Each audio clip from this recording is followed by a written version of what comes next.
हे बघा वातावरण, पाऊस येतोय, बारीक बारीक पडलं आहे बघा, पावसाचे थेंब. पावसाला सुरुवात होणारच आहे. मी सकाळीच आवरले पण आता परत ओलं होणार आहे सगळं. चला, यात्रा येते आणि यात्रेच्या वेळेस पाऊस येतोच आमच्या इथे. किती सुंदर असं वातावरण आहे आणि इतका मस्त असं पाऊस येतोय. वाव, ह्या उन्हाळ्यातला पहिला पाऊस म्हणता येईल. आणि जवळपास अर्धा तासापासून आहे ना खूप छान असा सुगंध दरवळत होता. जो ओल्या मातीचा सुगंध असतो ना, खूप दिवसांनंतर मातीवर पाणी पडल्यानंतर जो सुगंध येतो ना तसा वाला. आणि फायनली आता पाऊस येतोय तर खूप मस्त वातावरण, खूप छान वाटतंय. तर अशा वातावरणात ना इथे गॅलरीमध्ये खूप भारी वाटतं. तर बघू शकता तुम्ही, एकदम हिरवगार वेदर झालेलं आहे. आभाळ एकदम भरून आलं आहे आणि हे बघा कसे काळे काळे ढग आलेले आहेत आणि मस्त वातावरण आहे, मस्त पाऊस येतोय. वाव, मला पाऊस खूप आवडतो. म्हणजे आधी ना मी हॉस्टेलला होते ना चांदवडला, तर तिकडचा पाऊस म्हणजे एक नंबर. तिकडे ना असं डोंगराळ वातावरण होतं. डोंगराळ म्हणजे आउटसाईडला आहे ना चांदवड थोडंसं, तिथं डोंगर वगैरे आहेत. तर पाऊस पडल्यानंतर खूप असं हिरवागार रमणीय निसर्गरम्य वातावरण दिसतं. आणि तिथे आपलं रेणुका माताचं मंदिर आहे, चंद्रेश्वरी, गणपती बाप्पा, अशी 2-3 मंदिर आहे. तर आम्ही पाऊस पडल्यानंतर बाहेर निघायचो, पावसामध्ये भिजायचो, मैत्रिणी सगळ्या एन्जॉय करायचो, मस्ती करायचो, फिरता फिरता देवदर्शन करायचो. तर खूप मजा यायची. त्यामुळे मला पावसाळा खूपच आवडतो. तर खूप भारी वाटतंय.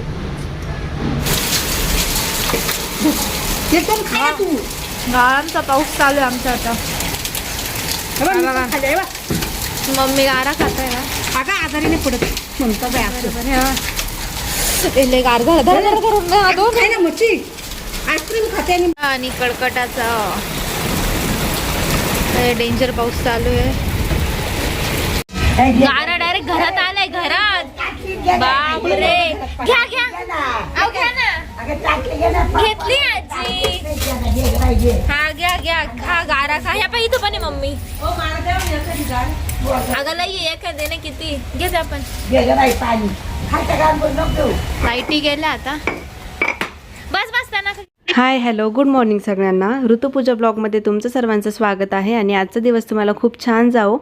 तर तुम्ही बघितलंच आदल्या दिवशी पाऊस किती जास्त आला. आम्ही तुम्हाला दाखवलेलं की दुपारचं वेदर कसं होतं, किती काळे ढग भरून आलेले. आणि संध्याकाळी खूपच जास्त म्हणजे आमच्या अपेक्षेपेक्षाही जास्त जोरदार पाऊस आणि गारांचा पाऊस झाला. तर रात्री लाईटही नव्हती, त्यामुळे जास्त काही शूट घेतलं नाही. तर असो, आता सकाळ झाली आणि सकाळपासून आमची आवरासावरच चालू आहे. तर म्हटलं चला सकाळी सकाळी हॉलची साफसफाई करून घेऊ. तर एका साईडला ऋतुताई जाळं वगैरे झटकत होत्या, झाडझूड वगैरे बरंच काही झालं. आणि दुसऱ्या साईडला मी फरची म्हणा, फर्निचर म्हणा, बाकीचं क्लिनिंग करत होते.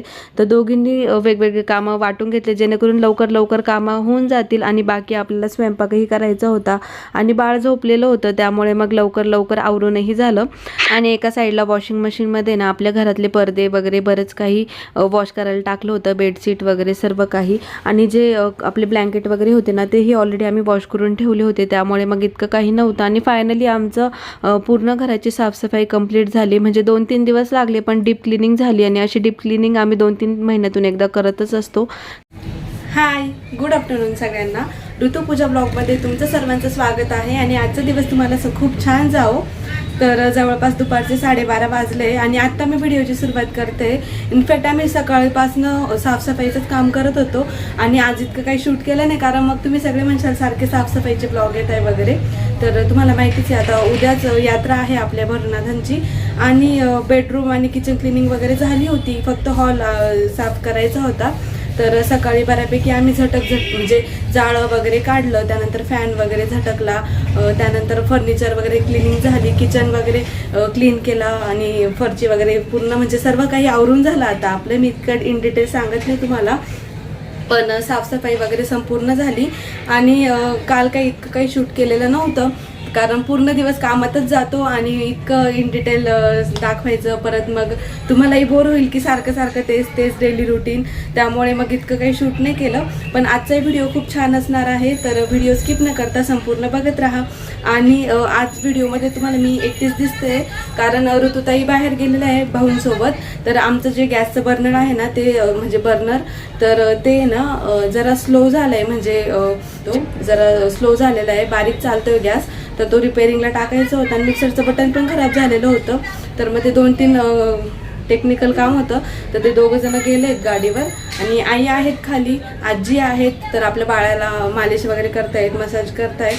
तर चला म्हटलं आता मी थोडी फ्री झाली होती आणि सकाळपासून कामच चालू आहे.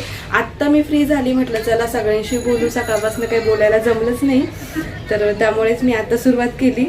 आणि ना मी आत्ता तुमच्याशी बोलत असताना ना ही गॅलरीचं जे खिडकी आहे ना आमची ती ओपन केली होती.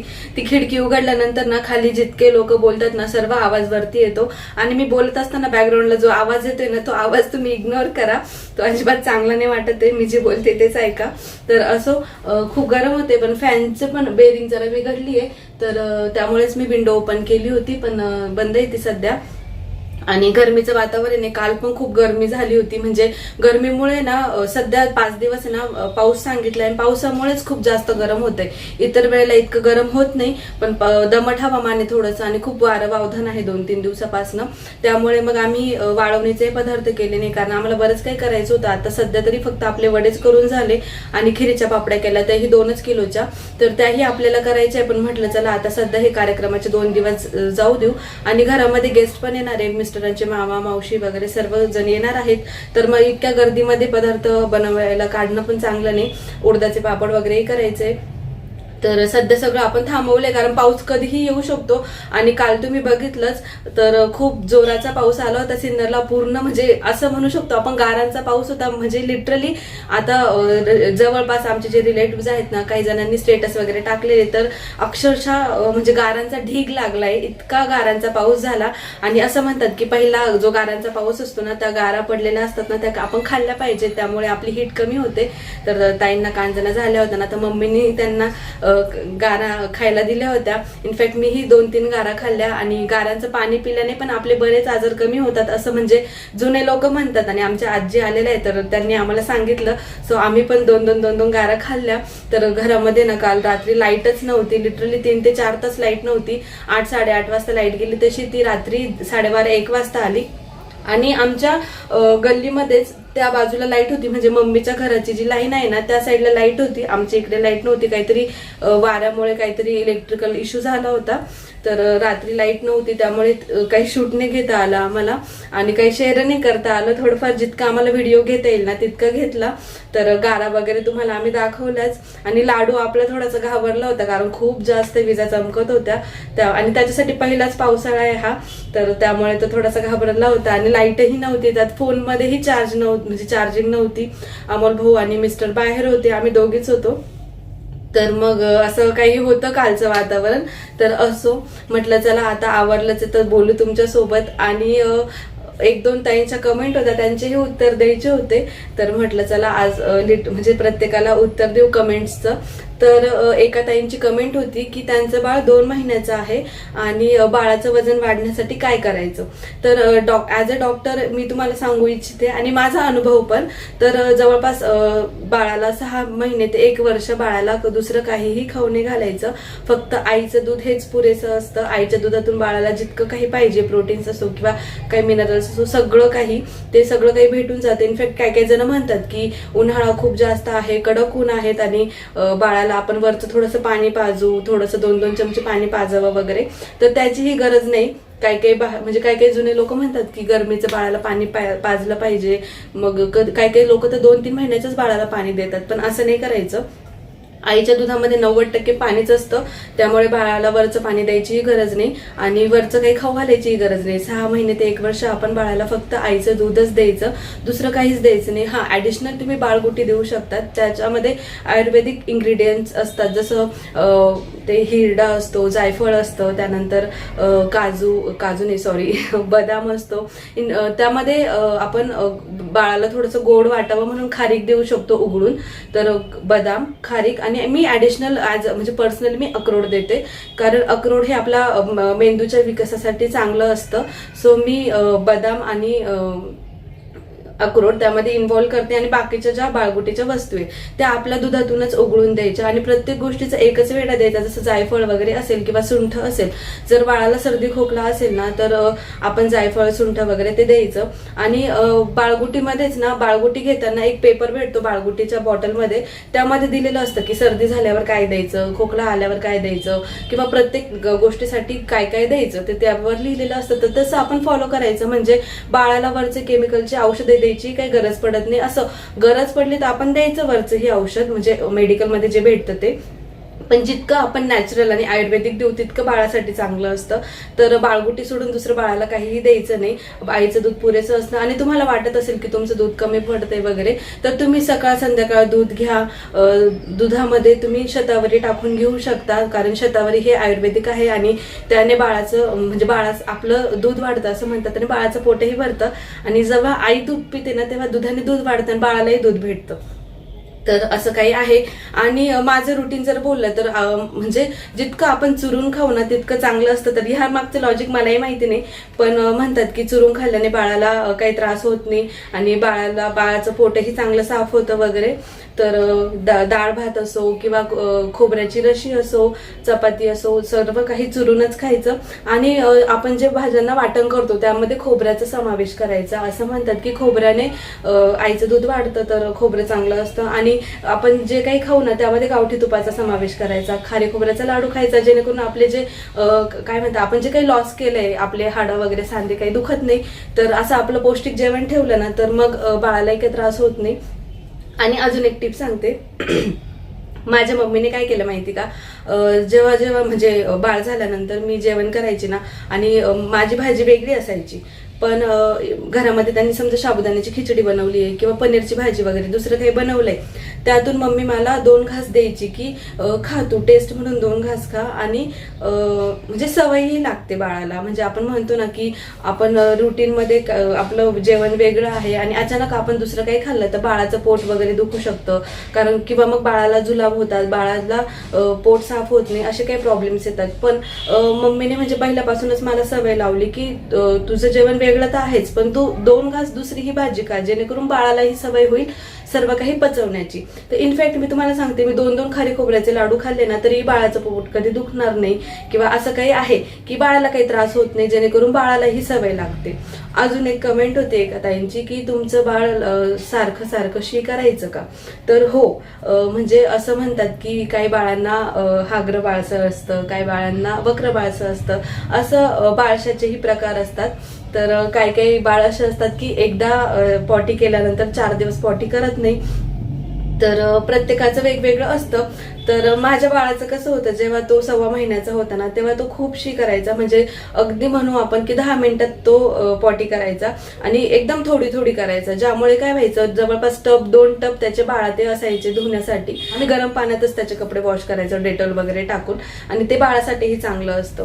तर तेव्हा त्याला तसं होतं. पण 1 महिन्यानंतर त्याला वक्र बाळसं चालू झालं, जेणेकरून तो आता एकदा पॉटी करतो, नंतर 4 दिवसांनी करतो, मग हळूहळू तेही कमी झालं. पण ते चांगलं असतं, म्हणतात की बाळाचं मग बाळाला बारसं चांगलं येतं आणि बाळाची हेल्थ चांगली आहे. डॉक्टरला विचारलं की असं का बाळ रेग्युलर पॉटी का करत नाही, तर डॉक्टर तर हेच म्हणतात 4 दिवसातून एकदा पॉटी केलेलं चांगलं असतं. आणि काही बाळ असतात जे रेग्युलर पॉटी करतात रोज आणि स्वभावाने तडतडे असतात, चिडचिडे असतात, मग त्यांचं वजन थोडं कमी राहून जातं. आणि जे शांत असतात, जास्त चिडचिड करत नाही, तर त्यांचं बारसंही चांगलं येतात असं म्हणतात. तर ते काय म्हणतात इंडिव्हिज्युअलायझेशन येते की प्रत्येक बाळ वेगवेगळं असतं, स्वभावाने असो किंवा सवयींनी असो, प्रत्येक गोष्टीला रिस्पॉन्स देणं असो किंवा काहीही असो. तर प्रत्येक बाळ वेगवेगळं असतं आणि आपण एका बाळाला दुसऱ्या बाळासोबत कम्पेअर नाही करू शकत. फक्त इतकंच आहे की आपण चांगल्या गोष्टी फॉलो केल्या, चांगल्या गोष्टी खाल्ल्या, तर मग सगळं चांगलं होतं. त्यामुळे आपण चांगलं फॉलो करा. आणि अजून काही तुम्हाला काही प्रॉब्लेम्स असतील, काही विचारायचं असेल तर तुम्ही जवळच्या डॉक्टरांनाही विचारू शकतात. म्हणजे पेडियाट्रिक असतात ना, मग ते सेफली आपल्याला सर्व काही सांगतात. बरं, शतावरी म्हणा किंवा संध्याकाळी दूध दूध पिऊनच झोपायचं, सकाळी उठल्यानंतर नाश्ता वगैरे असो, त्यामध्ये आपली बाजरीची पेज असते, नागलीची पेज असते, ती इन्व्हॉल्व करायची. तर हिवाळा चालू असताना मी बाजरीची पेज घेत होते आणि आता उन्हाळ्यामध्ये नागलीची पेज असते. नागली थंड असते, त्यामुळे उन्हाळ्यामध्ये आपल्याला इंटरनल कूलनेस तयार होतो आणि बाजरी गरम असते, सो आपण हिवाळ्यामध्ये बाजरी घ्यायची. तर ही पेज बनवताना पण 2 रेसिपी फॉलो करायच्या. तुम्हाला जर गोड आवडत असेल तर गोड घ्या, म्हणजे थोडा तिखट फ्लेवर ऍड करायचा असेल तर तिखटमध्ये आपण जिऱ्याची वगैरे फोडणी देतो. आणि नागलीची पेज जर गोड बनवली, म्हणजे नागलीचे पीठ असतं ना, ते चांगलं मस्त रोस्ट करून घ्यायचं आणि गुळाचं पाणी टाकल्यानंतर ना गावठी तुपामध्ये रोस्ट करायचं, म्हणजे छान फ्लेवर येतो. म्हणजे साजूक तूप, आपलं साजूक तुपात मध्ये नागलीची पेज रोस्ट करायची, त्यामध्ये गुळाचं पाणी ऍड करायचं आणि वरतून काजू थोडे ग्राइंड करून टाकायचे. तो खूप टेस्टी लागते ही नागलीची पेस्ट. तर तुम्ही ह्या उन्हाळ्यामध्ये नक्कीच ट्राय करून बघा, ज्यांनी कोणी ट्राय केली नसेल त्यांनी. आणि बाजरीची पेस्ट करताना तुम्ही जिऱ्याची फोडणी द्या साजूक तुपात, तर त्यानेही खूप छान टेस्ट येते. तर ह्या 2 पेज माझ्या फेवरेट होत्या आणि मम्मी करून द्यायची ना तेव्हा खूप छान वाटायचं. म्हणजे स्वतः करून खाण्यापेक्षा जेव्हा आपल्याला आयतं भेटतं, आईच्या हातचं भेटतं, तेव्हा पोट भरतं असं म्हणतात. आणि म्हणतात काय ते खरंच आहे. तर स्वतः केलेल्या भाजीपेक्षा आपल्याला आईच्या हातचं खायला जास्तच आवडतं. डाळ भात असो किंवा डाळ चपाती असो, साजूक तूप टाकूनच खायचं. आणि जेवणाचा जो टायमिंग असतो ना, तो सकाळी 8-8:30 वाजता नाश्ता झालाच पाहिजे तुमचा. त्यानंतर 11-12 वाजता चपाती चुरून खायची. 4 वाजता पुन्हा एकदा खिचडी म्हणा, खोबऱ्याची खिचडी द्यायची मम्मी मला.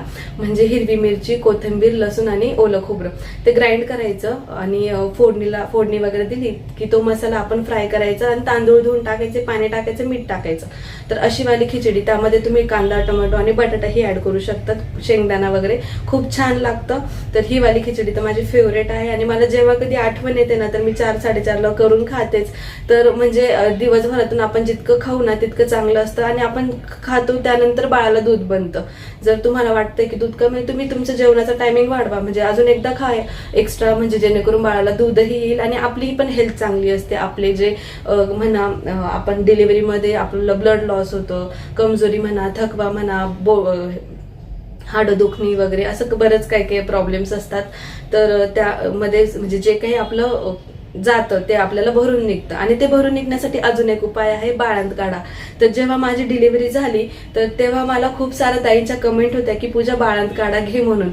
तर तेव्हा मी कमेंट वाचल्यानंतर मी बाळंत काढा मागवला होता. त्याच्या 3 बॉटल्स भेटतात. एका बॉटलवर 1 आकडा असतो, दुसऱ्यावर 2 आणि तिसऱ्यावर 3, अशा 3 बॉटल्स असतात. तर 10 दिवसामध्ये 1 बॉटल आपण संपवायची. ती कशी, तर एक त्याला झाकण जे असतं, बॉटलला वरती झाकण असतं, तर ते 1 झाकण अर्धा कप पाण्यामध्ये टाकून घ्यायचं सकाळी आणि संध्याकाळी. तुम्ही जेवणाआधीही घेऊ शकता, जेवणानंतरही घेऊ शकतात. तर 10 दिवसामध्ये 1 बॉटल, पुढच्या 10 दिवसामध्ये तिसरी आणि पुढच्या 10 दिवसामध्ये तिसरी, अशी एका महिन्यामध्ये 3 बॉटल संपवायच्या. त्यामधून आपल्याला जे काही कमतरता असतात आपल्या, त्या सर्व काही भरून निघतात. इनफॅक्ट बाळाचं दूधही वाढतं, आपलीही हेल्थ चांगली असते आणि आपली हेल्थ जशी असेल तशीच बाळाची हेल्थ बनते. तर त्यामुळे आपल्या आरोग्यावरही लक्ष द्यायचं. म्हणजे आपण हेल्दी असू तरच बाळ हेल्दी राहील. कारण आईचे जे हृदयाचे ठोके असतात ना, ते बाळाला म्हणजे बाळ त्याला ओळखतं. 9 महिने बाळ आपल्या पोटात असतं.